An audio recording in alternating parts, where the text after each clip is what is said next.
तुकोबाराय विठ्ठल विठ्ठल तुकोबाराय विठ्ठल विठ्ठल तुकोबाराय विठ्ठल विठ्ठल.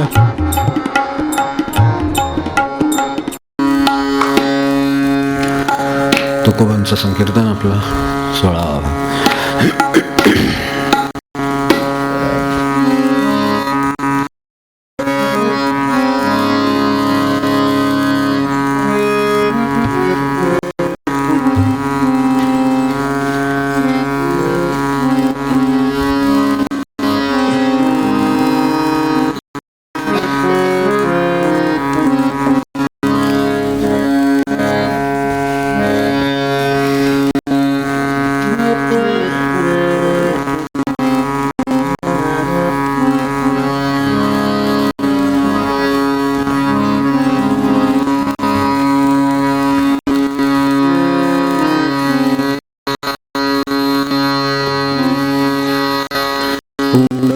गवरदार विठ्ठल श्री ज्ञानदेव तुकाराम पंढरीनाथ महाराज की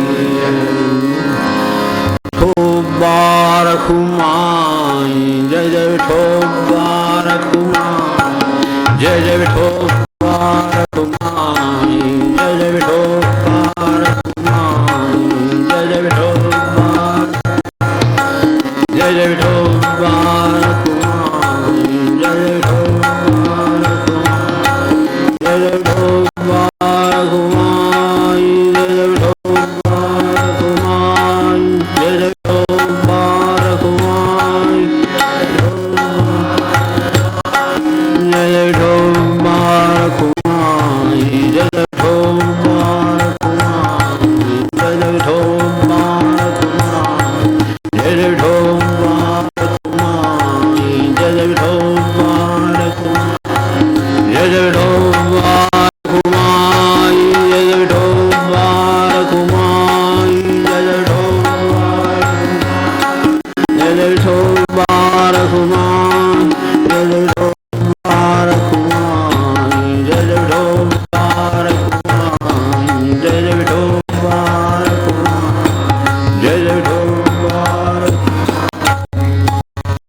हे जे या वेळेला आता सध्या तुकोबांचं संकीर्तन आपण प्रयत्न करतो आहोत त्यांच्या कृपेने.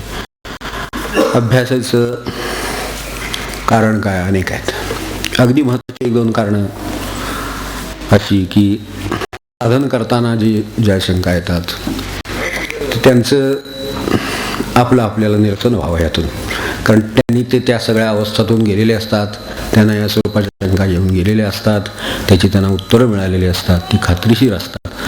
तर आपल्या ह्या अभ्यास करा स्वतःपुरता केलेला अभ्यास आहे. आपण ऐकतात, विचार करतात म्हणून हे आपल्यासोबत करायचं. तेव्हा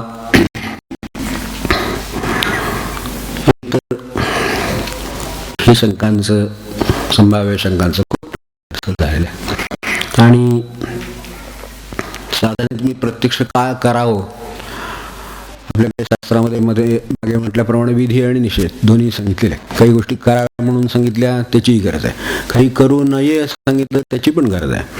तेव्हा जसं काहींचं आपण कसं वागावं हे शिकतो आणि काहींच्याकडून कसं वागू नये पण शिकतोच.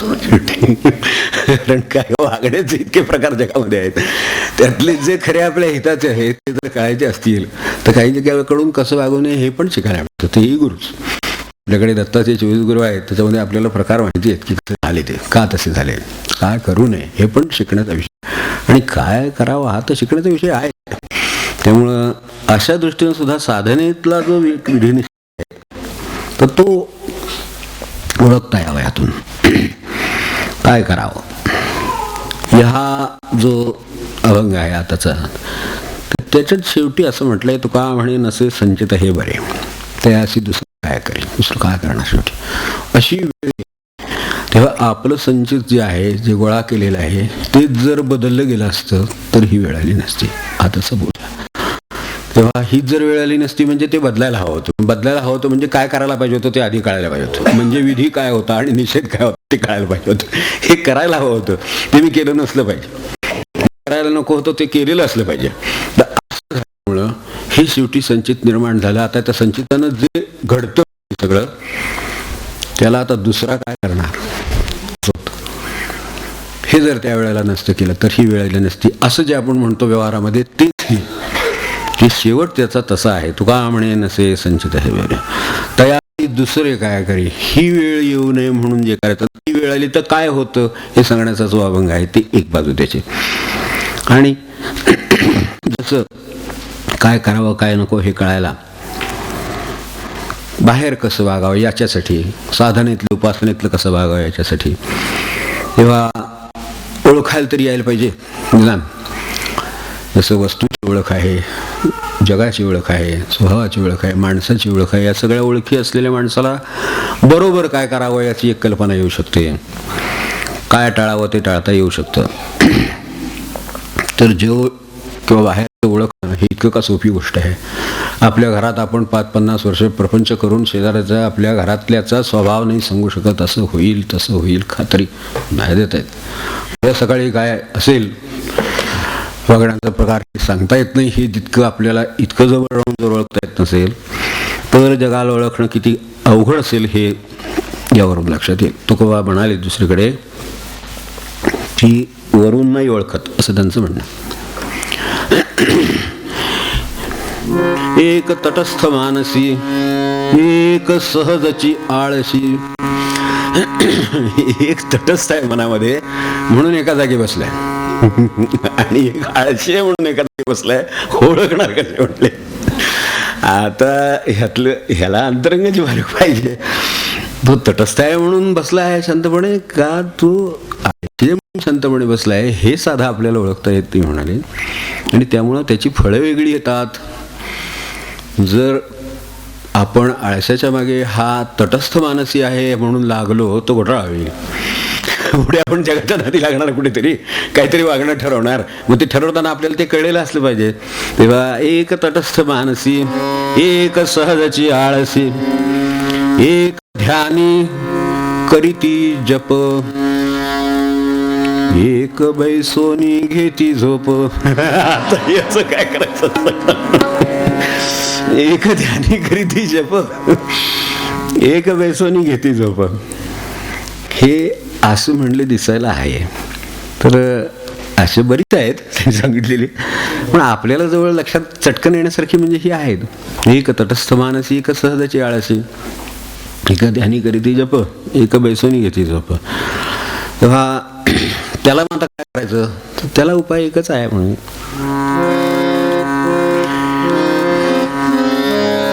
दोन्ही दिसती सारखी. आता उघडच आहे. दोन्ही दिसती सारखी, वर्म जाणे तो पारखी. दोन्ही दिसती सारखी, वर्म जाणे तो पारखी. हे वर्म जाण्याला जो अभ्यास आहे ते सगळी गाठेत आहे. आपल्याला कराल तेवढ्या बाजूनी त्याचं वर्म लक्षात येईल असा अभ्यास त्यात दिलाय. तेव्हा आपलं त्यातलं नुकसान होऊ नये, ध्यान आणि झोप याच्यातला फरक लक्षात यावा. दुसऱ्याचं येईल, कदाचित आपला पण येईल. माळ का घ्यावी, कोण माळ कशासाठी घ्यावी, माळ कशासाठी घ्यायला पाहिजे. पडली तर कळेल तरी निदान आपल्या हातात नाही की बाबा पेंग आली पडली चालेल, पण निदान हातात होती म्हणून पेंग आली हे कळायला तरी माळेचा उपयोग झालाच नाही. माळ ही पवित्र गोष्ट आहे, बरोबर आहे. काही ना त्यांच्या दृष्टीने ती आवश्यक नाही हे पण बरोबर आहे, कारण ज्याची जशी तयारी तसं तो त्याला ती लागू आहे. पण जर आपली ही जर दोन्हीची बरोबर गणित नसेल तर असलेली माळ असलेली बरी, निदान एवढं तरी कळेल. किंवा बराच वेळ आपण जे जप करायला बसलो आहोत आणि जे काय आपल्या सगळ्या नातेवाईकांच्या त्याच्यात हिंडून आलो आणि मेरुमणी लागला. चालेल, काय हरकत नाही. त्या निमित्तानं लक्षात आलं इतका वेळ आपण हिंडत होतो. मेरुमणी लागल्यावर दिनात ओलांडायचं नाही म्हणून पाया तरी फिरवायचं निमित्तानं आठवण झाली, अरे रामकृष्ण, अरे रामकृष्ण, ठीक आहे, चालेल, राम राम राम राम, चालेल. पण त्या निमित्ताने लक्षात आलं. तेव्हा त्यासाठी जसा मेरुपणाचा उपयोग व्हावा तसे ह्या गोष्टी ओळखायला तरी उपयोग व्हावा म्हणून एक तटस्थ मानसी. तेव्हा जे ओळखणं या अर्थाने सोपं नाही. दुसरी बाब ह्याच्यातली जाता जाता अजून महत्त्वाची आहे खूपच, ज्याच्यावर आज फार मोठा गोंधळ आहे. समजुतीचा पण आहे, मोठमोठ्या लोकांचा पण आहे, विद्वान माणसांचा आहे, विज्ञाननिष्ठ माणसांचा आहे, सगळ्यांचा आहे. जगाची परीक्षा किंवा सत्याची परीक्षा जो स्वतःवरून करतो त्याचा एक घोटाळा आहे. स्वतःला जाणणं वेगळं, स्वतःच्या समजुतीप्रमाणे जगाची परीक्षा करणं वेगळं. मला दिसतं म्हणून आहे, मला दिसत नाही म्हणून नाही, ही स्वतःवरून केलेली परीक्षा. माझ्या डोळ्यावर सारा असला तर असा घोटाळा त्याच्यात आहे. त्यामुळं स्वतःवरून जगाची परीक्षा करायला जाईल तो फसण्याची शक्यता आहे.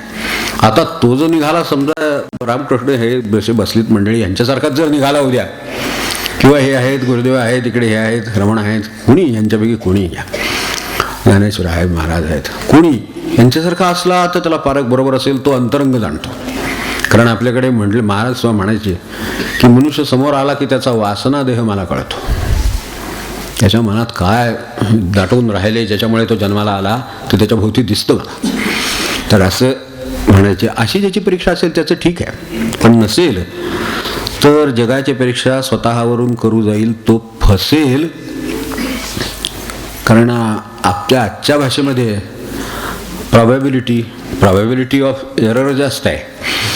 कारण काय आहे, स्वतः जेवढा आहे तेवढंच जग कळणार आहे, बाकीचं जग त्याच्या बाहेर किती आहे ते कसं कळणार. ह्याच्यावरून आपण सिद्धांत कसे बांधणार, त्याच्यावरून आपलं आयुष्य कसं उभं करणार, हे सगळे प्रश्न त्याच्यावर अवलंबून राहिले.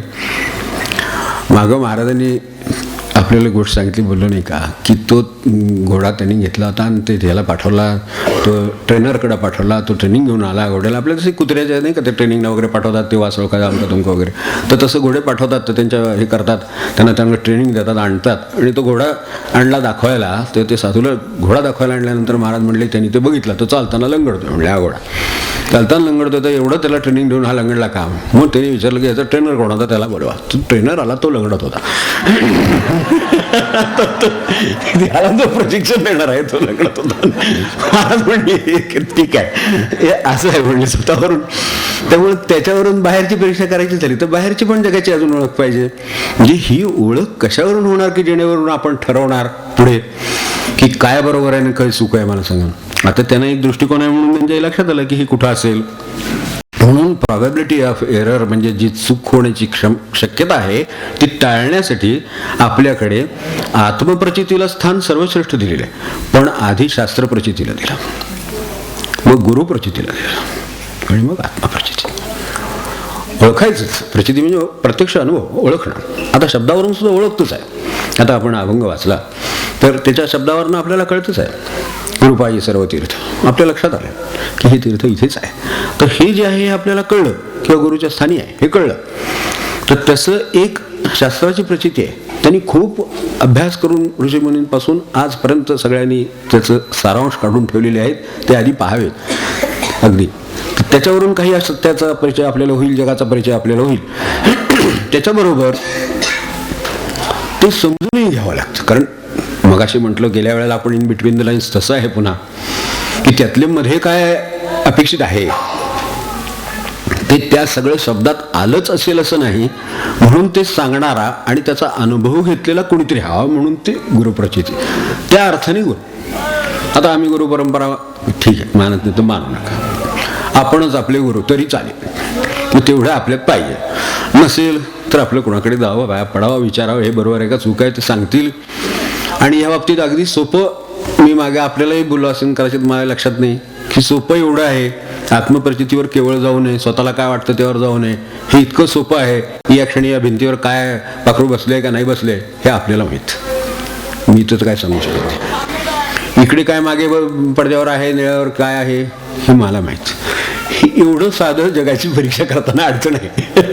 सगळ्या जगाची परीक्षा करताना काय असेल हे मला दिसत नाही, तिकडे त्यांना दिसत नाही. म्हणजे हे जर आहे तर मला तुम्हाला विचारलं पाहिजे की इकडे काय आहे बाबा. तर आपण सांगितलं की मला कळू शकेल की इथे बाबा आहे एखादं काहीतरी पक्षी बसलाय, पाखरू बसले, हे तुमच्याकडून मला ज्ञान मिळेल. इतकंच साध्या व्यवहारात गुरुची गरज आहे. तर इथे किती असेल. म्हणून गुरुप्रचिती, आणि ती दोन्ही अर्थाने, एक गुरु स्वतः ज्ञानी म्हणून त्यांनी अनुभव घेतलाय म्हणून, आणि दुसरं त्याचा शास्त्राचा ग्रंथाचा सगळ्या जीवनाचा अभ्यास स्वतःचा करून झालाय, तो तिथपर्यंत पोहोचला आहे. आणि शास्त्राचा इन बिटवीन द लाईन्स जो अर्थ आहे तो त्याला माहिती आहे. म्हणून या दृष्टीनं ही प्रचिती आणि मग आत्मप्रचिती असं म्हटलं. हे सगळं जरी त्यांनी सांगितलं ते स्वतः अनुभव घेऊन बघावं आणि मग ठरवावं, इतकं स्वातंत्र्य आपल्याकडे शास्त्रानं सुद्धा दिलेलं आहे. की असंच नाही ते म्हणाले म्हणून तुम्ही बघा अनुभव घेऊन जाऊन 4 ठिकाणी जावा, मग ठरवा, मग आहे बरं आहे लक्षात येतं. ती यायला त्या ठिकाणी जाऊन यावं लागतं. मग ते म्हणले आपल्या ठिकाणी सगळं आहे असं त्यांनी शेवटी सिद्धांत मांडला. पण मी जेव्हा 4 ठिकाणी जाऊन आलो तेव्हा मला कळलं जाऊन. आता जर मला शास्त्रावरचीच प्रचिती पुरेशी असेल, गुरुचीच प्रचिती पुरेशी असेल, जवळ गरजच नाही. विश्रांतीचे स्थळ स्वरूप केवळ तसं. जेव्हा आता मी नुसत्या आत्मप्रचितीवर जाण्यात घोटाळा काय आहे, तर मला मगाशी म्हटलं तसं मला जर समजा दिसत नाही तर नाही म्हणणं भाग आहे. दिसत नाही तर नाही म्हणायचं. तर दुसऱ्याला दिसतंय, मला डोळ्यावर सारा आला तर दुसऱ्याला नाही आलेला, त्याला दिसतंय. मग असं जर आहे तर ओळख पटायला आपल्याला, आता समजा आपलं सुद्धा पाहणं आहे. आता हे दिवसा उजेडी बसलो, संध्याकाळी बसलो असतो, त्याऐवजी थोडं अलीकडे बसलो, 4 वाजता बसलो, 4:30ला बसलो. हे का आता बाबा अंधार पडेल म्हणजे काय होईल, मग आपल्याला दिसणार नाही. म्हणजे आपल्याला अंधार पडला की दिसत नाही होतं. वस्तू असतात का नाही, आहेत, पण त्याचं स्वरूप कळत नाही होतं काय ते. म्हणजे मनुष्याला उमरा दिसत नाही, अडखळतो, दगड दिसत नाही, ठिचकाळतो. हे सगळं होतं का आता अंधार पडला. आपले डोळे कुठे गेले, आपले डोळे आहेत की, पण त्याला परत ते प्रकाशाची मदत लागते ना. मग एवढं ओळखलं तर गुरुची मदत कळेल काय आहे ती, याच्यावरनं एवढ्यावरनं सुद्धा कळेल. नाही तर मग माझे डोळे आहेत, मी डोळे आणखी उघडून बघावे मोठे. आपण अंधार आहे ना, मग दिसत नाही. मग अंधार असतो तेव्हा दिसत नाही, प्रकाश असल्यावर दिसते. एवढं मान्य करणं एवढं तरी आवश्यक आहे. मग आता समजा ज्यांच्याजवळ प्रकाश आहे त्यांनी काही वस्तू पाहिल्या असतील तर त्याच्यावर विश्वास ठेवला पाहिजे. ते यानातले गेले, कुठे गेले आपल्याला माहिती नाही, पण ते यानातलं बघून आले, आम्ही त्याच्यावर विश्वास ठेवला. आम्ही ते कशावरनं, ते बघून आले म्हणून आम्ही विश्वास ठेवला. ठीक आहे. कुणीतरी पाहिलं ना, त्यांच्याकडे प्रकाश होता, त्यांच्याकडे साधन होतं, त्यांनी ते पाहिलं. मग तसं आत्मज्ञानाने आत्मस्वरूप पाहिलं, त्यांना ते दिसलं आहे. ते सांगतायत विश्वास ठेवायची अडचण कुठली आली, ते विश्वास ठेवायला चालतं, हे विश्वास ठेवायला चालत नाही असं नाही होणार. तर हे कसं आहे, याच्यासाठी मला माझी ओळख द्यावी. मला ते जे आहे शेवटी प्राथमिक म्हटलं, शेवटी पोत पाठायचं की बाबा आता माझी ओळख मला करून द्या, निदान मला काय कळतं हे किंवा काय कळत नाही याचं तरी निदान मला येऊ दे भान. असं जे मागितलं ते एवढ्यासाठी, कारण ह्याच्यातला सारा कुठला, अंधार कुठला, मला लागणारी मदत कुठली हे जर मला कळलं तर निदान माझं जर जाग्यावर मी जमिनीवरनं चालेन, कुठेतरी चुकीचे विधान करणार नाही किंवा निदान काही हे बोलणार नाही. काय की कावीळ झाली, वस्तू पिवळसर वाटते, दूध आहे, वस्तू पिवळसर वाटते. मग पिवळसर वाटते ह्याचं कारण आपल्याला जर कावीळ झाली असली तर ती गोष्ट पिवळसर दिसते. आता याचा अर्थ दूध पांढरा आहे का पिवळा आहे हे ठरवायला आपल्याला ती कावीळ आहे की हे ठरलं पाहिजे. आणि अशी होऊ शकते हे मान्य असलं पाहिजे, नाही तर मला काय असलं कधी होतच नाही. मी म्हणतो ते खरंच, तू म्हणतो ते खरं तर बाबा नमस्कार. भगवंत सुद्धा असं म्हणत नाही येऊन खाली कुठं उतरून मी म्हणतो ते खरं आहे म्हणून. बरं, पण आपल्याकडे माणसं आहेत, मी म्हणतो ते खरं, तर तू म्हणतोस ते खरं, ते हे कावळे असे प्रकार आहे. असं जर झालं असलं तर ते आता त्यासाठी आपल्याला अजिबात कावीळ होता कामा नये. तर हे शक्य आहे. नसेल तर ह्या सगळ्या गोष्टींनी, अहो साधा आपल्याला ताप आहे का नाही आपण हात लावून बघतो. आपण गारठ्यातनं आलो असलो, अगदी डॉक्टर आहेत समजा, अगदी वैद्य आहेत समजा, डॉक्टर आहेत, आणि गारठ्यातून आला समजा मनुष्य, तर त्यांना हात लावला की आपलं अंग धगधगीत लागलं, तेव्हा बराच ताप आहे असं वाटतं. थर्मामीटरनं बघितल्यानंतर ताप एवढा नाही आहे, असा जो वाटत होता 102 आहे तो प्रत्यक्षात 99 आहे, 100 आहे, थोडा आहे पण एवढाच आहे. पण तो बघायला थर्मामीटर लागतो, कारण थर्मामीटरला स्वतःला ताप येत नाही. होय ना, इतकं सोपं जर आहे तुम्हाला सांगा. त्यांनी तरी स्वतःच्या ज्ञानावर कशाला ठरवावं हे चूक आहे का बरोबर आहे का, हे हाता इतका 102 आहे का 101 आहे का 99 आहे का नाही आहे, हे कसं ठरवावं, कशाला तेवढ्यावर ठरवावं, थर्मामीटरवर ठरवावं. नंतर स्वतः थर्मामीटर सारखं असलं पाहिजे. गारठ्यानं आलं तरी सुद्धा थर्मामीटर सारखं अजिबात हल्ला नाही काही, असं झालेलं असलं पाहिजे. थर्मामीटरनं ते बघता येतं. कारण त्याला एक तर स्वतःला ताप येत नाही, ही एक बाजू झाली त्याची, पण स्वतःला ताप येत नाही आणि दुसऱ्यांचा दाखवण्याची क्षमता त्याच्यामध्ये आहे. काहींना स्वतःला येत नाही पण दुसऱ्याचा दाखवण्याची क्षमता असेल तसं नाही. दुसऱ्याचा वाढलाय का कमी झालाय हे दाखवण्याची क्षमता असली तर याचा थर्मामीटरचा उपयोग आहे. त्या दोन्ही क्षमता त्यामधल्या त्या कार्यामध्ये आहेत, म्हणून हे शक्य आहे. तेव्हा स्वतःला ताप न येणं आणि दुसऱ्याचा ताप आहे किंवा नाही किंवा किती आहे आणि त्याला काय करायला पाहिजे, थर्मामीटर पुढचं सांगत नाही. थर्मामीटर फक्त एवढंच सांगतो की 101 आहे, काय 41 काय डिग्रीमध्ये कसं आपण मोजत असाल तसं, हे 102 आहे 101 आहे एवढंच सांगतो. थर्मामीटरचं काम एवढंच. तर पुढं नाही असं म्हणत की अमुक घ्या तमुक घ्या, ते नाही पुढचं थर्मामीटर सांगतो एवढंच. संत ह्याच्या पुढे एक पायरी असतात ते एवढ्यासाठी. संतांच्याकडे ह्या दोन्ही पायऱ्या आहेत. पहिल्या की स्वतःला ताप येत नाही, दुसऱ्याचा ओळखता येतो, एवढ्यावर थर्मामीटर आणि त्यांचं नातं संपलं. त्याच्या पुढचं त्यांच्याकडे आहे की हे कशानं कमी येईल आणि कशानं येणार नाही, काय करायला हवं आणि काय करायला नको हे सांगू शकतात. म्हणून ते त्याच्याही पुढं एक पाऊल आहेत थर्मामीटरच्या. एवढं लक्षात ठेवलं तरी त्यांची थोडीशी ओळख आपल्याला झलक, अगदी थोडीशी झलक आपल्याला कळेल. म्हणून त्यांच्या सांगण्यावरनं आपण परीक्षा केली जगाची तर उपयोग होतो. जगाची परीक्षा स्वतःच्या मला काय वाटते ह्याच्यावरनं करून नाही होणार. होईल पण बरोबरच होईल असं नाही. म्हणून आधार हा घ्यावा संतांचा. तो विश्वनाथ महाराज जी म्हणले आधार घ्यायचाच झाला, इथं जसा थर्मामीटरचा घेतला तसा तिथला आधार हा संतांचा घ्यावा लागेल. जगाची किंवा स्वतःच्या मार्गाची जर परीक्षा करायची असेल, बरोबर आहे का नाही, हे तर संतांचा आधार घ्यावा आणि मग हे शक्य आहे. आता हे सगळं आपण बघितलं. हे कशासाठी बघितलं की जगाची ओळख करताना काही घोटाळे होतात, ते त्या संदर्भात आहे. आपल्या सगळ्यांना साखर गोड लागते, योग्य आहे. आता मधुमेह वगैरे सोडा, हे आजारांचे विषय आहेत, पण मूळ ती पोषण करणारी गोष्ट आहे. म्हणून आपल्याकडे नैवेद्य करायचे आहेत, सर्वसाधारणपणे नैवेद्य काहीतरी त्याच्यात गुळाचा खडा का होईना, काय शक्य असेल तेवढंच घालतील, नैवेद्य दाखवतील. आपलं आता काल नैवेद्य आहे ना, कांदा भाकर आहे, ठीक आहे. पण मूळ भाकरीमध्ये स्वतःची अंगभूत पुष्टी देण्याची गोडी ही आहेच. नुसती खाऊन बघितली तरी पाण्याबरोबर तरी गोड लागते भाकरी, आणि खाल्ली असेल त्यांना माहीतच आहे की पाण्याबरोबर सुद्धा ते लागते. तर हे चांगलं खपून एखाद्या सुगरणीनं जसं खपून मिष्टान्न एखादं करावं, तसं मिष्टान्नासारखी ही साखर आहे. हे खपून केलेलं मिष्टान्न म्हणजे हे गाथा आणि ज्ञानेश्वरीसारखं बरं का, फार खपून केलेलं मिष्टान्न आहे ते. पण काहींना गोड लागत नाही, त्याचं कारण काय असं म्हणतात. जनतो इतर गोडी जाणे. इतर सगळ्या लोकांना त्याची गोडी माहिती आहे. एवढ्या हजारो लाखो माणसांना ज्ञानेश्वरीची गोडी माहिती आहे, गाथेची गोडी माहिती आहे. पण कुणाला तरी ती माहीत नाही, त्यात नाहीच आहे म्हणतात, गोडीच नाही म्हणतात, त्याचा काही उपयोगच नाही म्हणतात. त्यांचं तसं का झालंय हे आपल्याला ओळखता यावं म्हणून हे आहे. अंगी ज्वरतया नावडे साखर, अंगी ज्वरतया नावडे साखर, अंगी ज्वरतया नावडे साखर. जनतो इतर गोडी जाणे, जनतो इतर गोडी जाणे. अंगी ज्वरतया नावडे साखर, अंगी ज्वरतया नावडे साखर.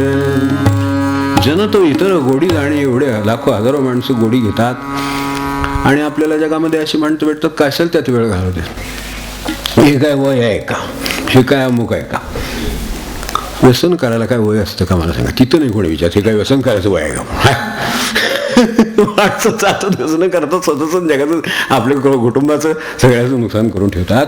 तिथे नाही मनुष्य विचारत. पण त्याला म्हटलं बाबा हरिपट म्हण, काय तुझं नुकसान तर होणार नाही एवढं नक्की, पण ते म्हणते हे काय वय आहे का माझं. त्याचं काय वय म्हणून लिहिले का आपण बघितलं उघडून त्यात काय लिहिले बाबा बिलो 18 वाचू नये कोणी वगैरे असं काय लिहिले काय हरिपटात वगैरे काय आहे का अभंग छोटा छोटा काय एखादी ओळ किंवा 25 वर्षाच्या काळजी मुलांनी ज्ञानेश्वरी वाचू नये वगैरे असं काय लिहिले का. लिहिणार आहे मुळात किती वर्षाचे होते आपल्याला माहिती आहे. त्याच्या खालचं सुद्धा कोणी विचार करायचं कारण नाही, वरच्यानी तर नाहीच नाही. पण काहींना ते गोड लागत नाही. याचं कारण त्यात गोडी नाही हे नसून कारण इतरत्वजन गोडी जाणे एवढी इतर हजारो माणसं त्याची गोडी त्यांना आहे, पण ह्यांच्या अंगी ज्वर असल्यामुळं साखर सुद्धा गोड लागत नाही. त्याला ज्ञानेश्वरी किंवा गाथा कशी गोड लागावी हे ओळखायला जगाची जी पारख हवी, त्यासाठी हा एक दिशा हवी त्याच्यातली, म्हणजे उपयोग होईल आपल्याला. अंगी ज्वर तया नावडे साखर. तापाला हे साखर सुद्धा आपल्याला म्हणतो आपण कडूला मिचव लागते. हिरवी जी साखर गोड आहे किंवा गुणधर्माने त्या क्षणी सुद्धा गोड आहे, ज्याच्या अंगी ताप नाही त्याच्या हातावर ठेवली तर किती गोड आहे सांगतो तो. हे जी साखर आहे तीच ज्याचा ताप आहे त्याच्या जिभेवर ठेवली तर त्याला ती गोड लागत नाही. याचं कारण साखरेचा दोष नसून त्याच्या जिभेत जो अंगात ताप आहे त्याचा परिणाम आहे. म्हणून यावर जाऊ नये. जनतो इतर गोडी जाणे यावर जावं. ज्यांनी ज्ञानेश्वरीनं काय गाथेनं आपलं कल्याण करून घेतलं आहे त्यांच्यावरनं जावं. जे गोडी नाही म्हणतात त्यांच्या अंगी कुठला ज्वर आहे ते हुडकून काढायचं आहे आपल्याला. ज्वर म्हणजे सुद्धा काही साखरेच्या बाबतीत तापाचं सांगितलं, इतर बाबतीत हेच लागू असेल अशातला भाग नाही, दुसरं लागू असेल.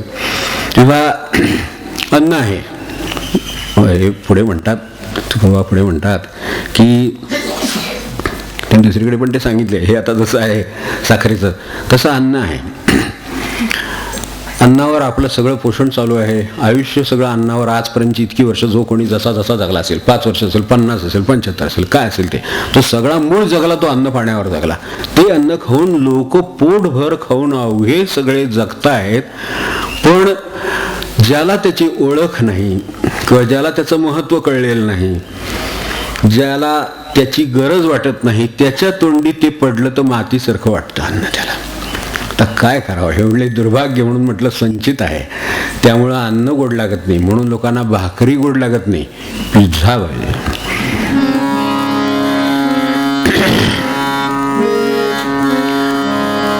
अंगी ज्वरतया नावडे साखर, अंगी ज्वरतया नावडे साखर. जन तो इतर गोडी जाणे, जन तो इतर गोडी जाणे. अंगी ज्वरतया नावडे साखर, अंगी ज्वरतया नावडे साखर. एकाची तोंडी पडली ते माती, एकाची तोंडी पडली ते माती, एकाची तोंडी पडली ते माती.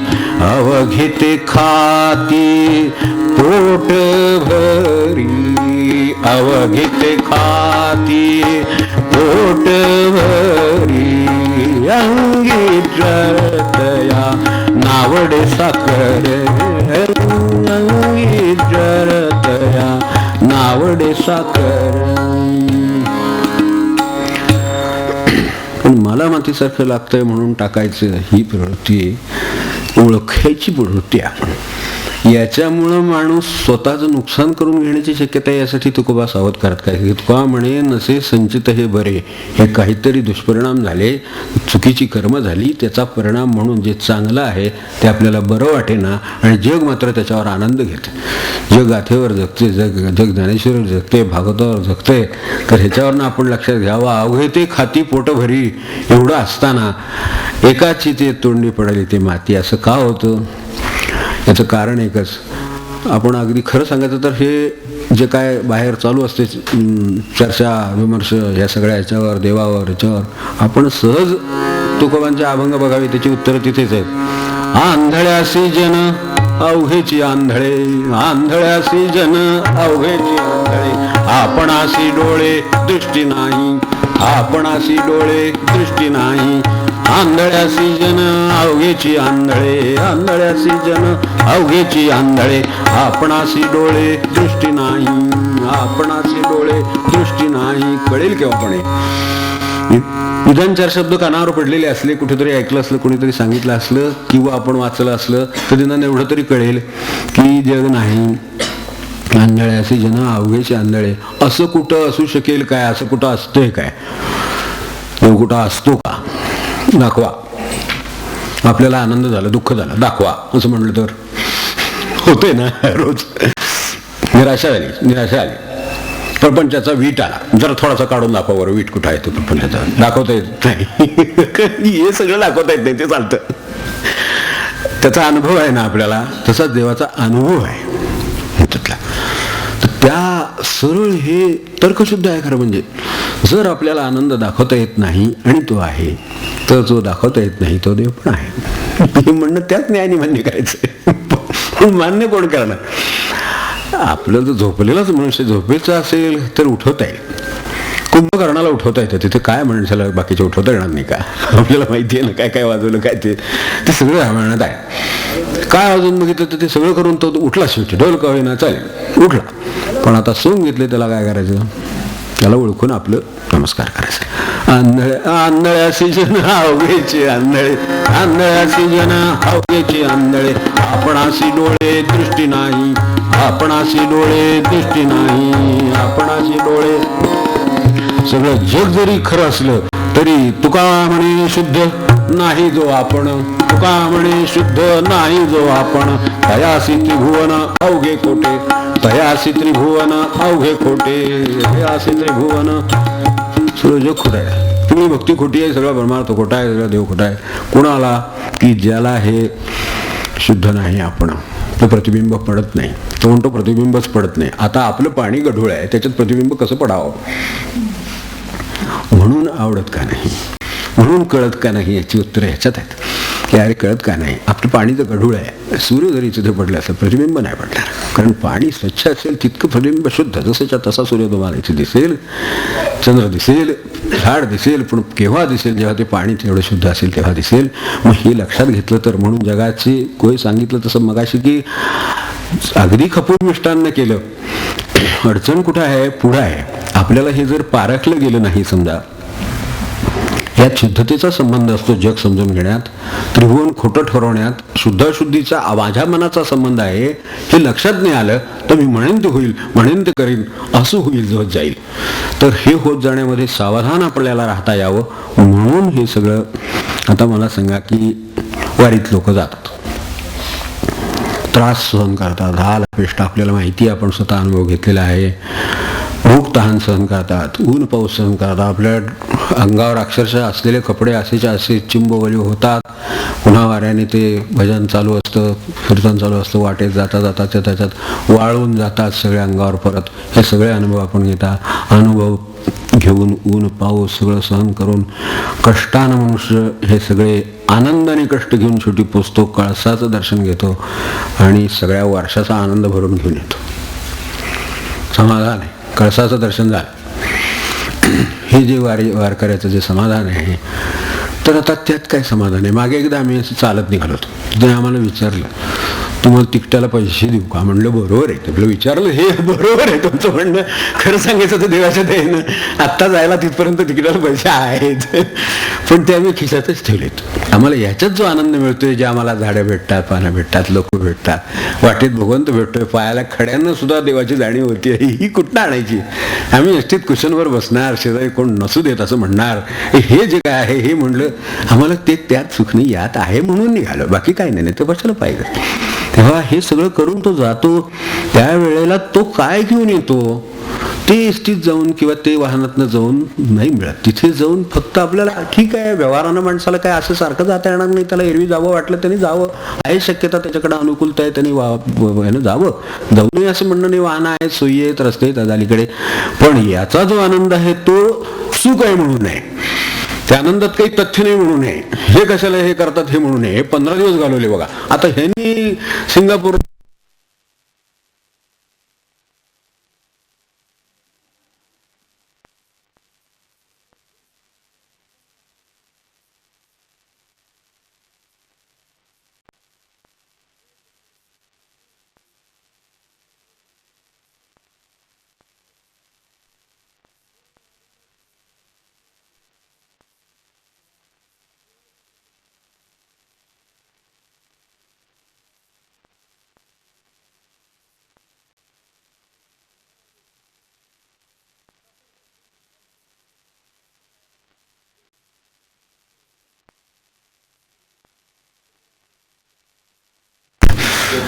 माग सावकाडायचं.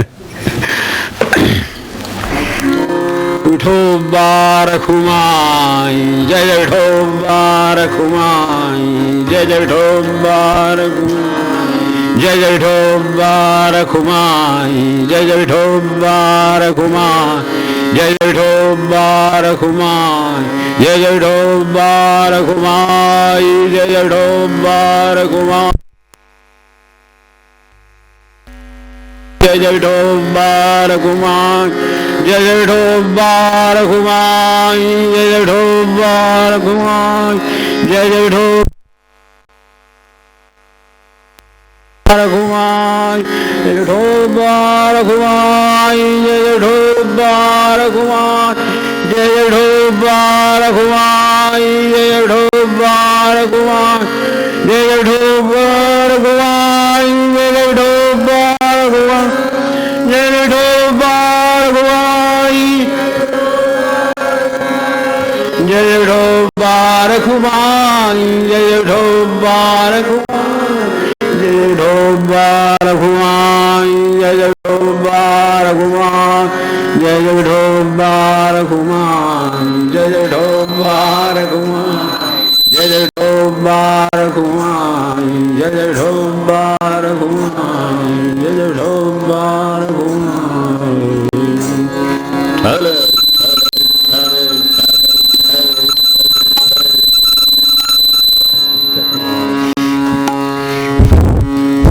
या मग वा, असंच कुठेतरी प्रपंचात एखादा करंट गेला ना तर विठोबा रखुमाई उठून पडते. म्हणायचं काय सारांश. ते जर नसलं तर आता काय, आता काय, आता काय, अरे आता काय विठोबा रखुमाई आहे की असं काय करताय तो पांडुरंग कशासाठी आहे. तर त्यासाठीच आहे की ज्या वेळेला हे कधीतरी आपला करंट जाणार त्यावेळेला ते चालू आहे. तेवढं जरी बघत बसलं, काही वेळा प्रसंग असे येतात काय करण्यासारखं हातात राहत नाही, पण त्यावेळेला काहीतरी करण्यासारखं बिळीत असतं. ते करावं की कुठं बिघडलं, नामस्मरण केलं, काय बिघडलं.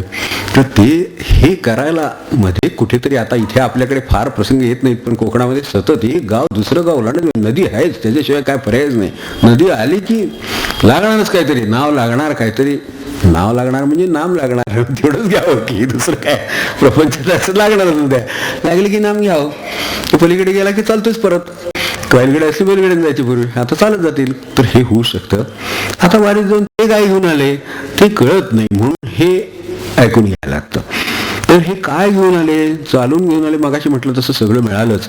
वर्षाचा आनंद, माणसाला कसं आहे, वर्षाचा आनंद भरून घेऊन आले असं म्हटलं तर ते पटत नाही. अलीकडे विज्ञानवादी युग आहे. विज्ञानात हे वर्षाचा आनंद भरून घेणं पटत नाही, वर्षाचं धान्य भरून घेणं पटतं. काय करावं काय कळत नाही. लगेच काय तर्कशास्त्र आहे बघा. वर्षाचं धान्य भरून घ्यायचं पटतं, वर्षाचं प्लॅनिंग पटतं, पैसे सगळं हे सगळं पाहिजे व्यवस्थित सगळं प्लॅनिंग ते पटतं. वर्षाचा आनंद भरून घेतला तर ते पटत नाही. का मला सांगा, तो आनंद आठवीत राहतो. आपले स्वतःचे अल्बम काढून 10-20 वर्षाचे बघत बसतात, ते पटतं. आता काय त्या आनंदात आहे मला सांगा. आता जे आहे नाही असं म्हणत नाही, पण तुम्ही सांगा झाला जुना फोटो, आता माणूस सुद्धा ओळखणार नाही तो, पण ते पटतं. पण वर्षाचा आनंद ते भरून घेऊन आले, आणि नुसता आनंद घेऊन आले नाही, तिथे खडे टोचले, तिथे कोणी वेळेला हात दिला, कोणी साथ दिली, कोणी पाणी दिलं, कोणी भाकरी दिली, कोणी वेळेला औषध दिलं, कोणी काय झाडाखाली सावली, कोणी झाडांनी सावली दिली, काय मिळालं, हा काय घेऊन आले. तर असे प्रसंगी भगवंत जागा दृष्टिकोन घेऊन घरी आले, ते वारीचं फलित आपल्याला. ते वारीत मिळालं ना, असं काय करता, असं कुठेतरी होणार, काहीतरी उन्हाचा ताव लागणार, त्यावेळेला कुठेतरी आपल्याला झाड असेल, तर आपण अनुभव घेतलाय की आपल्याला कुठेतरी झाड लागतं वाटेत. हा जो अनुभव घेतलाय तो घेतलेला आहे सापडलं भगवंताचं.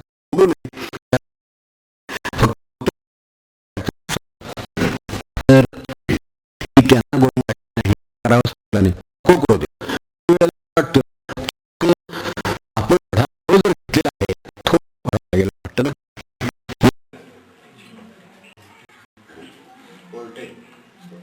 आपल्यासारखंच आहे.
या आता देव म्हणतो आता तुम्हीच या पुढे आता आहे जागा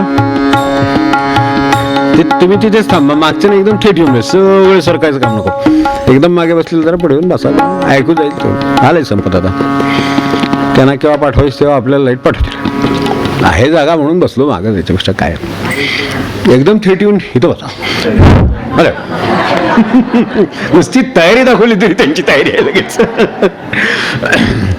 हाय जागा पैस बसू म्हणून बसलो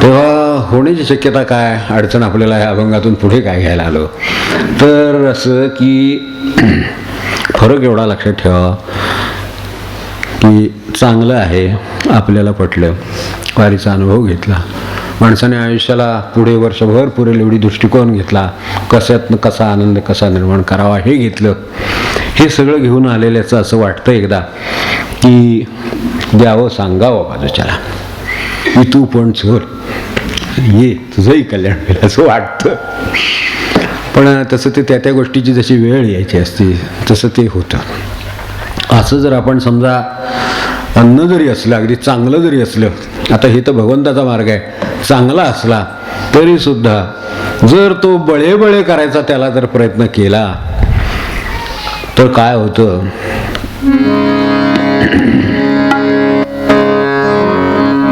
साता बळे येत असे दाती, चारिता बळे येत असे दाती.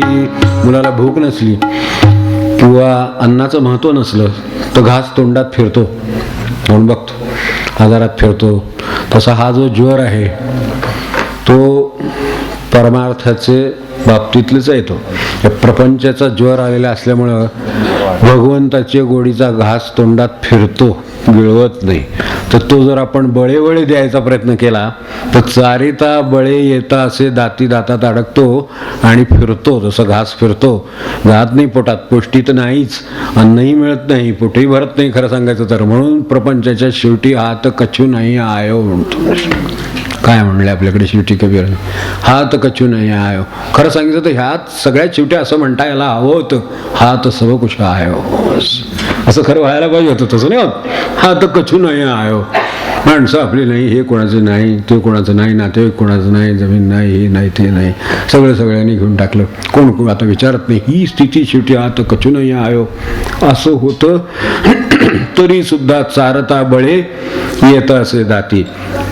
आणि जे भाग्यवंत आहेत, ज्यांना याची ओळख पटली, हे कशासाठी आहे, ती कशासाठी ज्ञानेश्वरी आहे, कशासाठी गाथा आहे, कशासाठी संत एवढा आटापिटा करतायत, हे त्यांना जर कळलं तर एकाला बळे चारायला गेलं तर घास फिरतो आणि बाकीच्यांचं काय होतं, चारिता बळे येत असे दाती, चारिता बळे येत असे दाती, मागोनिया घेती भाग्यवंत, मागोनिया घेती भाग्यवंत, अंगी ज्वरतया नावडे साखर, अंगी ज्वरतया नावडे साखर. वेळे घालायला गेले तर त्याचा तोंडात घास फिरतोय आणि ज्याला त्याचं महत्त्व कळलंय तो भाग्यवंत मागून घेतो, द्या म्हणतो. यावेळी तर तिष्ठत असतो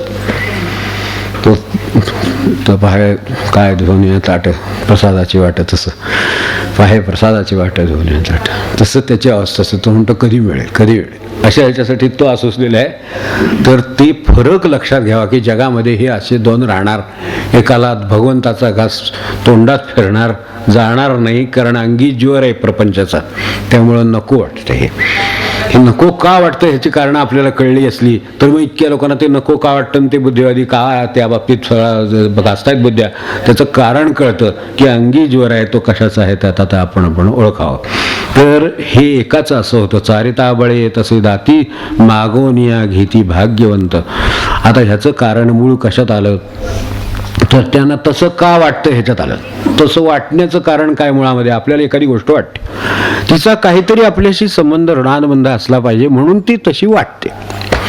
तेव्हा ती कशातून वाटते तर माझी पूर्वीच्या कर्मांचे परिणाम आहेत त्याच्याप्रमाणे ते वाटतं. माझे जसे जसे आत काही साचलेले परिणाम आहेत, एखादी गोष्ट हळूहळू मला सांगा, एखाद्याला म्हणजे त्या महाराज साधूची त्या शिष्याची गोष्ट सांगायची तसं की त्याच्याजवळ तो त्या काळात त्याचा साधूची चिलीम होती, तिथं तो त्याला अजिबात वास सुद्धा ज्या गोष्टीचा चिलीमीचा सहन होत नसे, तो त्याच्याकडे बसून चिलीम भरायला त्यांनी शिकवलं आणि त्याला गुरुलाच मागं टाकलं नंतर. तेव्हा हे जर म्हणले संगतीनं आणि यानं जर होऊ शकतं अभ्यासाने, तर माणसाला हे का नाही होणार, ते सुद्धा एक कर्मच, ते त्यांनी रोज केलं, अधिक काय त्याला शक्य असेल त्या प्रभावाने केलं, त्याचा परिणाम असा झाला की शेवटी तो माहेर झाला ह्याच्यापेक्षा. तर इथे जर चांगला हा मार्ग आहे, तोही मनुष्याने जर असा उगाळलेला असेल, असा केलेला असेल, तर त्याला का नाही ते होणार. जे ह्याला प्रेम लागलं, जे ह्या भाग्यवंताला मागून घ्यावं असं वाटलं, ते ह्यालाही मागून घ्यावं असं वाटेल. जे आज तोंडात फिरतो घास तो भगवंताचा पोटात जाईल, वारीचं प्रेम लागेल, त्याला भगवंताचं प्रेम लागेल. हे शक्य आहे फक्त यासाठी, कारण नाही तर तुका म्हणे नसे संचित हे बरे, हे जर कर्म जर चुकीची झाली आणि ती साठत गेली तर ह्याच्याबद्दल त्यांना प्रेम वाटणार नाही भगवंताबद्दल. म्हणून घरात संस्काराचं आहे सांगितलेलं जास्तीत जास्त की बाबा त्याला. म्हणून अनेक ठिकाणी घरात लहान मुलं आहेत बाप्पा म्हणून म्हणलं की हात जोडतात. काहीतरी त्यांना वाटते, कारण ह्यांना वाटते कर्माचा परिणाम आहे ना त्या. हे हात जोडतायत म्हणून ते हात जोडतायत. हे त्याच्याकडे बसले हात कशाला जोडायला लागतात. आपल्या काय कर्तृत्वाने आपल्या हो बाबा कर्तृत्वाने तुझे काय करायचं ते शेवटी दिसतंच आहे काय होणार आहे. इतक्या लोकांचं काय झालं ते आपलं काय होणार आहे. पण असं जर एखाद्याला वाटत असलं तर त्यांना ओळखून असावं की हे असं स्वतःच्या कर्तृत्वानं कर्मानं नाही झालं, कोणाच्या तरी कृपेने झालं. नुसते हात बांधून बसून कोणी काय दिलं नाही हे पण बरोबर आहे. कर्म केलीच, पण ज्याच्यामुळं ती कर्म घडली, ज्याच्यामुळं त्याचे परिणाम मिळतात आणि जो हे सगळे परिणाम सांभाळेल आपले, अशा त्या भगवंताच्या हातात हे सगळं एवढं लक्षात ठेवून ज्यांनी केलं त्याला साधलं. कारण हे सगळं केल्यावर तो एवढंच म्हणतो फक्त की बाबा देवाची कृपा होती म्हणून यश मिळालं. देवाची इच्छा नसेल म्हणून झालं नसेल. पण त्याची इच्छा असेल तर कुठलीही गोष्ट अशक्य नाही. हे तो का म्हणतो तर त्याला त्याची जाणीव आहे म्हणून. जिथून आलो त्याची जाणीव आहे, जिथं जायचं त्याची जाणीव आहे, जायचा मार्ग माहिती आहे, तो संतांच्याकडे आहे. मग हे संचित बदलण्याचं काम कोणाचं आहे. तुका म्हणे नसे संचित हे बरे, तयासी दुसरे काय करी अशी वेळ येईल. जर असंच जर चुकीच्या कर्माचं संचित साठत राहिलं तर त्याला काय करणार. दुसरा त्याला काही करू शकत नाही. म्हणून जसं आपण म्हणतो घोड्याला तिथपर्यंत नेता येईल, पण पुढं पाणी प्यायचं त्याचंच काम आहे. महाराज म्हणले तोंडात सुद्धा घास घालता येईल, पण गिळायचं काम शेवटी शिक्षणच करायला पाहिजे ना. आता ही इतक्या साध्या भाषेत सांगितलं आणखीन काय सांगायचं. तो जर गिळतच नाही म्हणलं तर गिळायचं काम आता गुरुने करायचं का. म्हणजे ते कोणी दुसऱ्यांनी करावं का, हितकर्त्यांनी करावं का, त्यांच्या हातात नाही. आता इथपर्यंत आणून दिलं बाबा, तयार करून शिजवून आणून दिला, आता गिळायचं काम. तर ते केवढं केलंच तर निदान तुला सुखासमाधानाचं पुढे दिवस लाभेल, यासाठी हे काम त्याच्याकडे आहे. तर याला आपले म्हणून हे सांगायला गेलं तर काय होईल ते सांगून ठेवलेलं आहे. सक्तीन करून नाही उपयोग होणार. सक्तीन केलं तर तोंडात घास फिरणार आहे. निदान आपल्या पुरतं तरी आपण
आणि चारिताबळे असं होतं म्हणून शक्यतो त्याला पद्धतीने सांगायला जाऊ नये आणि आपण आपला मार्ग काय असेल तो साधावा. आणि ह्यात काळजी करण्यासारखं काय सांगितलं की एकच आहे, जर बुद्धी होत नसेल किंवा ती बुद्धी पक्की होत नसेल, शुद्ध होत नसेल, एकनिष्ठ होत नसेल, निर्धार होत नसेल, टिकत नसेल, सातत्य राहत नसेल साधनात, काही पण त्यात काही असेल तरी अजून कर्म सदोष आहे, तसा त्याचा अर्थ. सदोष कर्मानं एकच मार्ग आहे, कर्म शुद्ध करणं हा एक मार्ग आहे. त्याला मोठं बळ लागतं, विवेक लागतो. नसेल सोपा मार्ग आज्ञापाल, सांगितलेलं का चल गुरु सांगितले तसे वागावे आपण. आपले विश्वनाथ महाराज म्हटले आजारा वागा संतान जातो, तर संतांनी काय सांगितलं ते का, त्यावेळेला ते करणं हे हिताचं पडतं, कारण बुद्धी आपल्यालाच खूप ही फसवण्याची शक्यता आहे. आणि हे जे मगाशी सुरुवातीला आपल्याला म्हटलं ज्वराचा विषय आहे, हा ज्वर आहेच. जोपर्यंत ज्वर आहे तोपर्यंत हे गोड लागत नाही. ज्ञानेश्वरीची किंवा देवाची हा केव्हा आपण मारायला जातो, अपघात झाला, माणसाला आजार पडला, काही अडचणी आल्या, सुटत नाही, कोणाच्या ओळखीचा उपयोग होत नाही, सत्ता नाही, काही नाही म्हटलं की मग हारे को हरिनाम, शेवटी मग भगवंत असं होतं. तर त्याच्यासाठी ज्याने आधीपासून म्हणून ताप कसला नाही ना, ताप आहे थोडासा नाही आता ते सगळं आले जागेवर.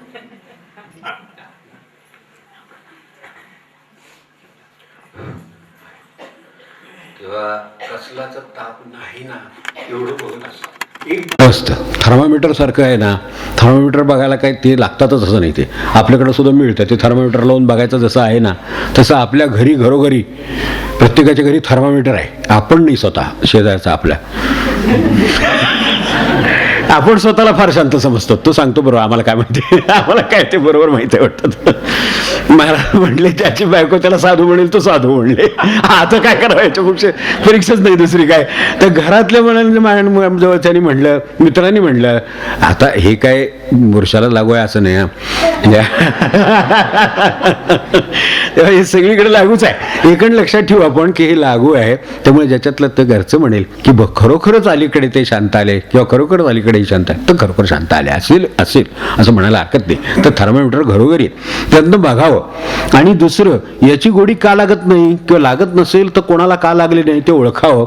आणि आपल्याला लागत नसेल तर का लागत नाही ते पण ओळखावं. काय आड येते का, अजून लौकिक आड येतो का, काय आड येतं यातलं, शरीरबळ आड येते का. बघा मनुष्य दट्टाकट्टा असला ना, मी स्वावलंबी मी कोणाच्यावर अवलंबून नाही. अरे बरोबर आहे, पण हातपाय मोडला म्हणजे मग दुसऱ्याचा अवलंबून, तोच नेतो देऊन त्याला पुढे. दवाखान्यात न्यायला माणूस दुसरा लागतो. म्हणतो मला मी कोणाचं काय, हो बरोबर आहे, पण ते लागले त्याच काळा दुसरा नेतो त्यावेळेला. मग हे आधीच ओळखून असावं, आपल्या दुसऱ्याला नमस्कार करावा, हे चांगलं का नाही. पण ते नाही होत. तेव्हा असं काय, कसला ज्वर आहे, शरीर बळाचा आहे का, चातुर्याचा आहे का, लौकिकाचा आहे का, बुद्धिमत्तेचा आहे का, सत्तेचा आहे का, अहंकाराचा आहे का, जमीन जमल्याचा आहे, कशाचा आहे का, यशाचा आहे, कसला ज्वर आहे तो ओळखून ते आपला आपण ज्वर दूर करावा. म्हणजे साखर गोड आहे ती गोडच लागेल. जी ज्ञानेश्वरी गोड आहे ती गोडच लागेल, जी गाथा मार्गदर्शक आहे गोड आहे ती गोडच लागेल, भक्ती गोड आहे ती गोडच लागेल. तर ह्यासाठी यातलं काही अभिमानाचं सुद्धा ज्वर आहे. कशाचा अभिमान माणसाला काय सांगता येत नाही, कसला अभिमान माणसाला होईल. काही आहे याचा अभिमान आहे महाराज म्हणले, काही नाही याचा पण अभिमान आहे. काय म्हणजे अभिमान आहे काय कळत नाही. त्यांनी दिलं ना उदाहरण आपल्याला, की भिक्षेकरी सुद्धा भिकारी जरी असला तरी दारात उभा राहिला, आपल्याला वेळ झाला काही बोललं मनुष्य थोड्या वेळाने वगैरे, काही एक घर नाही तुमचं, हो बाबा. कुठे कोणाला कशाचा काय एवढासा कशाचा अभिमान होईल तर हे सांगता येत नाही. त्यामुळं ह्या सगळ्या हा ज्वर. तर अंगी ज्वर असला म्हणजे मग हे गोड लागत नाही. अंगी ज्वर कमी असेल तर ह्याची गोडी वाढत जाते, आणि अंगी ज्वर नसेलच तर जेवढी साखर गोड आहे त्याच्यापेक्षा जास्त गोड लागते. आणि जेवढी ज्ञानेश्वरी गोड आहे, जेवढं काय गाथा गोड आहे, जेवढं संतांचं म्हणणं गोड आहे त्याच्यापेक्षा गोड लागेल. झाली आपली वेळ, म्हणून आता थांबतो आणि पुढचं विवरण काही घेत नाही. एक तरी नक्की करावं. सारांश रूपाने अभंगात काय की सद्ग्रंथांच्या बाबतीत, संतांच्या बाबतीत, भगवंताच्या बाबतीत ज्वरग्रस्त लोकांच्या नादी लागू नये एवढं खरं. एक तर आपल्याला असलं काही असलं तर ते कमी करायचा प्रयत्न करावा, नसलं तर फारच उत्तम आहे, आपलं संचित उत्तम आहे, तर ते तसंच टिकवायचा प्रयत्न करून आपण जेवढे जवळ जाऊ तेवढं ते आणखीन जवळ यायला तयारच आहेत. असा आनंदाचे डोही आनंद तरंग तसं व्हावं एवढी आपण त्यांना प्रार्थना करू आणि थांबू. आज आपल्याला बराच विक्षेप सहन करावा लागला, त्यातून काय आपल्याला मिळालं असेल घ्यावं एवढी विनंती करतो. उरलेलं त्यांना कदाचित आपल्यापर्यंत त्याची गरज नसेल म्हणून पोचलं नसेल असं समजतो.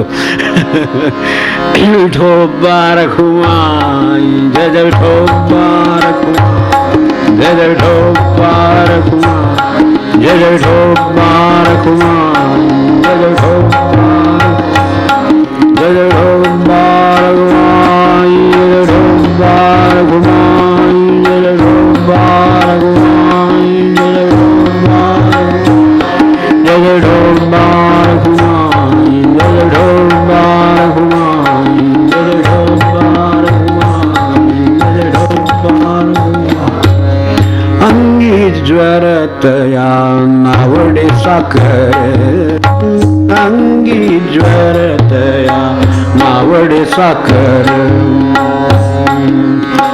जन तो इतर गोडी जाणे जन तो इतर गोडी जाणे अंगी ज्वरतया नावडे साखर अंगी ज्वरतया नावडे साखर एकाची ये तोंडी पडली ते माती एकाची ये तोंडी पडली ते माती अवघे ते खाती पोट भरी अवघी ते खाती पोट भरी अंगी ज्वरतया नावडे साखर अंगी ज्वरतया नावडे साखर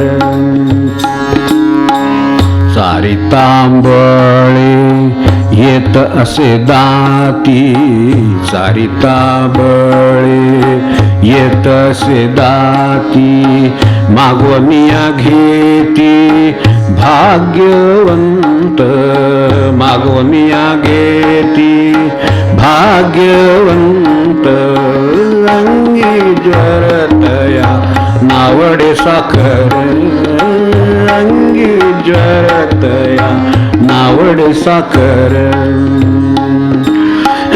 तुका म्हणे नसे संचित हे बरे तुका म्हणे नसे संचित हे बरे तयासी दुसरे काय करी तयासी दुसरे काय करी अंगी ज्वरतया नावडे साखर अंगी ज्वरतया नावडे साखर अंगी ज्वरतया नावडे साखर.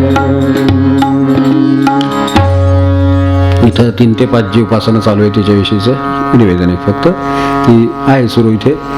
या आठवड्यामध्ये काय होईल अशी संतांची इच्छा असेल तर होईल. जे हॉलला अडचण काही राहणार नाही. तर तोपर्यंत इथे आधी सद्गुरू लीलामृत महाराजांच्या कृपेनं त्यांचे चरित्राचं वाचन झालं.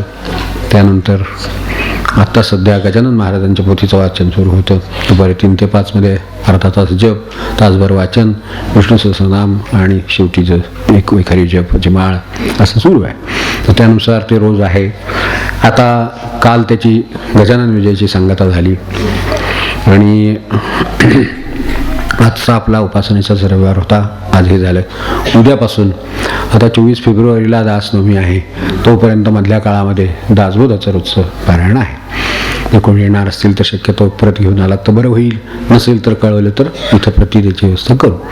आणि दासबोधाचे साधारण 1-2-3 समास रोज वाचत राहिले तर तोपर्यंत ती पूर्ण होईल. महिना 6 महिना जाईल याच्यामध्ये. पण दरम्यानच्या काळात तिथं काही अडचण असणार नाही.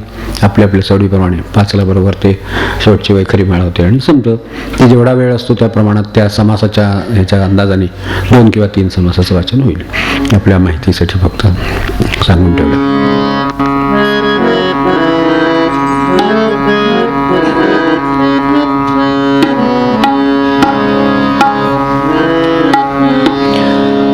327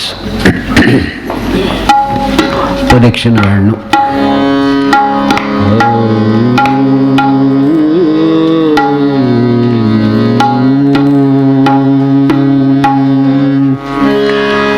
तुझ्या पायाची आठवण, तुझ्या पायाची आठवण, तुझ्या पायाची आठवण, येता मन समाधान समाधान, येता मन समाधान समाधान, तुझ्या पायाची आठवण, तुझ्या पायाची आठवण,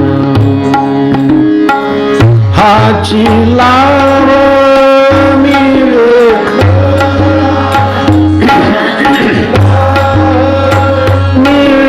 खरा भाव भक्ती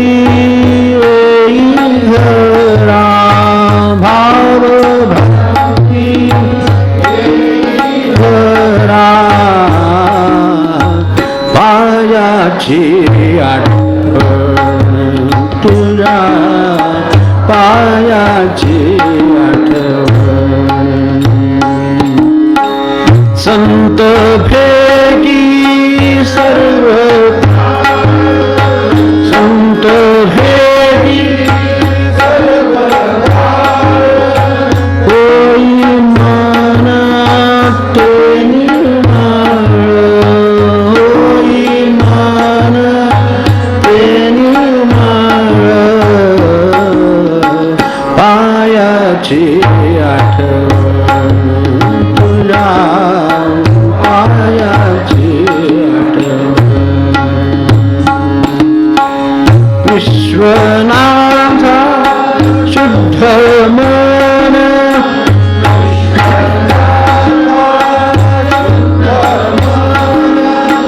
ओळखे देव सदा लीन, ओळखे